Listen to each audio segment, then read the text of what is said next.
Қазақ ғұрпында аса қадірлі әрі міндетті түрде орындалатын салттың бірі емес-ау, бірегейі жаңа босанған әйелге бағыштап, оның ана болу құрметіне арнап мал сойып қалжа жегізу. Алдын ала жақсы бағылған еркек қойдың сорпасын ішкізіп, етін жегізудің қалжа беру деп атаған. Анаға қалжаның берілмеуі ер азамат үшін үлкен мін болумен бірге күнә саналған. Сондықтан кедейдің кедейі бір қалжаға жарапты. Өткен ғасырдың бас жағындағы өмір сүрген талантты ақын Сұлтанмахмұт Торайғыровтың «Менің сорлы шешеме қалжа қайда, қой сат деп әкем барды көрші байға» дейтіні де осы қалжаның қамы. Кейбір өнерлердің қалжаның келін төркіндері әкелген. Сол секілді ағайын туыс, дос-жарандар да қарап қалмаған. Қалжасы үзілмесін деп қуанышқа қойын өңгеріп келеді екен. Өйткені бір әулетке ұрпақ сүйгізіп, айналасын қуантып отырған анаға арналған бұл дәстүрлі жасау сауабы зор әрі абыройлы іс делінген. Ана мен баланың былайғы жерде дені сау, көзі қара болуы қалжаға тікелей байланысты болған. Бүкіл мүшесі салдырап жатқан әйел күнде күйелі қойдың жас сорпасын ішіп, етін жеген сайын күш-қуаты қалпына келіп, белі бекиді. Кездейсоқ кезігетін түрлі ауру сырқауға қарсылық қуаты артады. Сүті нәрленіп, құнарланып, балаға жұғымды әсерін береді. Сәби күн санап ет алып, ширай бастайды. Әйелдің денесіндегі ұйыған қатқан қан, артық тұз секілділер термен шығып, бойы тазарады, көңілі сергиді, өңі ашылып ажарланады. Айтса да қалжаға сойған қойдың мойын омыртқасын бөлшектемей тұтас бүтін күйі пісіреді. Келін оған пышақ тигізбей қолымен тап-таза етіп мұжиды. Содан кейін жеп өткізіп, есіктің маңдайшы тұсына іліп қояды. Баланың мойны тез қатайсын, әрі түзу болсын деген ырым. Шілде тері шықпаса, 40 түрлі қырсық жабысады деп тіршілік тәжірибесінен ой түйген бұрынғы аналарымыз 40 күнге дейін, әсіресе тұңғыш баласын өмірге әкелген келінді ерекше күтімге алады. Келіншектің қолын суға тигізбей, салқын сусын ішкізбей, тісі босамасын деп аузын орамалмен жауып, жел тигеуден сақтапты. Тізесіне жылы тізе қап, аяғына жүн байпақ пен кебіс мәсі кигізіп, буын сырқырайтын дертке шалдықпаудың амалын жасаған.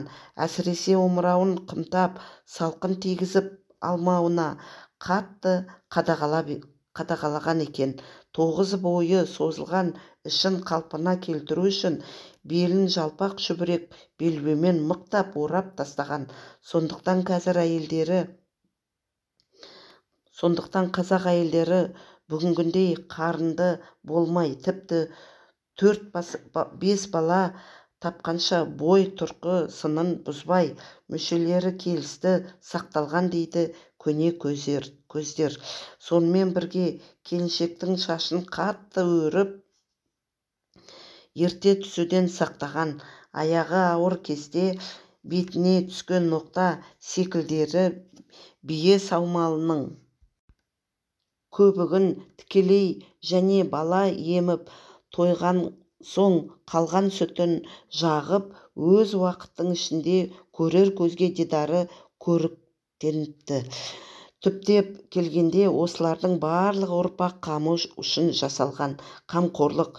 Қалжа жеген ананың дені сау, көңілі жадыраңқы болса, бала да ана сүтіне тойып, тез түлеп, аман сау жетілетін сөзсіз. Бәрін айтта бірін айт, немере мұратын ойлаған мейірбан әжелер келіннің аяғы ауырланғаннан бастап күнделікті өмір сабақтарын көрсетіп, келесі балада өздігінен көп жайды түсінетін, қалай тірлікті айтқызбай-ақ атқара алатындай үлгі-өнеге беріп шыңдаудан өткізген екен. Ел аузындағы әңгімелерден айтылатын тезек теріп жүріп, далада жалғыз босанып қалып, кіндігін тісімен қиып, баласын етегіне орап келетін әйелдер бірінші туытта жақсы күтім көрген, сынақтан өткен белгілер дейді. Бүгіндері келіннің 40 күн баптайтын енелер көп па, аз ба, жоқ па, мен оны білмеймін. Ол әркімнің өз шаруасы. Өз басым 2 немеремді де келінімді 40 күн қалжасын үзбей баптап күттім. Тұңғыш немеремді келінім ыңғайсызданып, ой мама, өзім істеймін, өзім жуамын деп шаруаға араласқысы келді. Ол түсінікті де үлкенді сыйлай білетін текті ата-ананың тәрбиесін көргендіктен енесінің өзіне тік тұрып қызмет еткен қабылдай алмады. Мен оған белің бекігенше қозғалма, сенің жұмыс істейтінің кезің әлі алда, мен саған келін болмаймын, келіндік тірлігіңді өзің атқарасың, ал қазіргі міндет тікелей менікі. Ол ата-бабамның қалған, менің әжем, менің анам орындаған салт. Мен солардан көргенмін.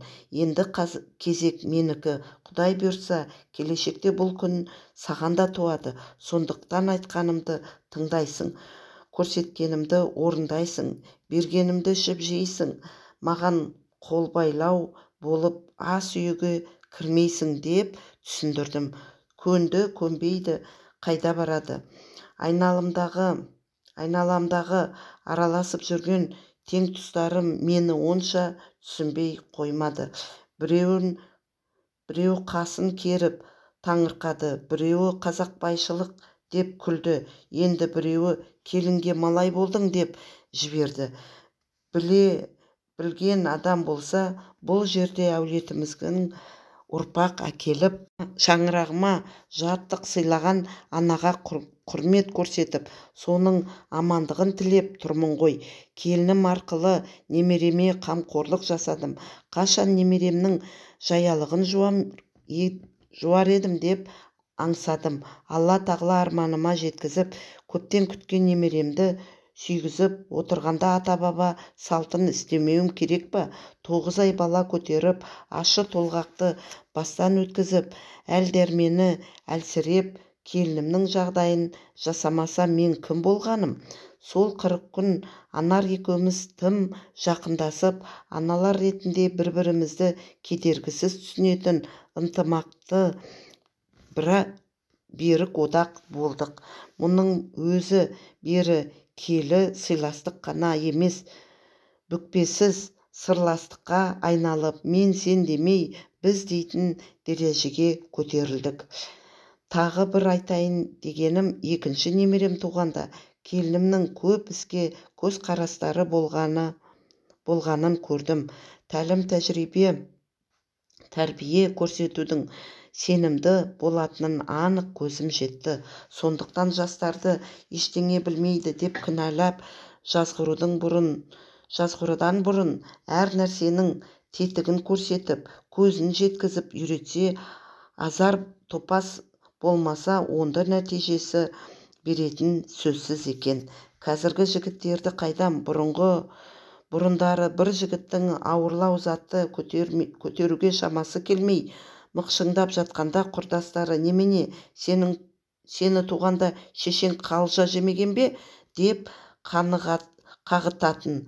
Қайсы бір жігіт өзінің күш қайраты басқадан басым екенін көрсеткенде, Құдайға шүкір, біздің де шешеміз қалжа жеген деп кеуде керетін. Бүгінде осы сөздер ауыз екі сөйлеу тіліміздің жоғалып кеткендей әйтеуір естілмейді.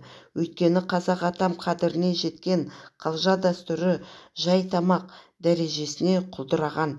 Заманның тарлығы ма, көңіл тарлығы ма, салттың болмауы ма екенін бірі қалжаланбайды, есесіне витамин көп деп неше түрлі шөп шалам пәле патырды әтуерлейді.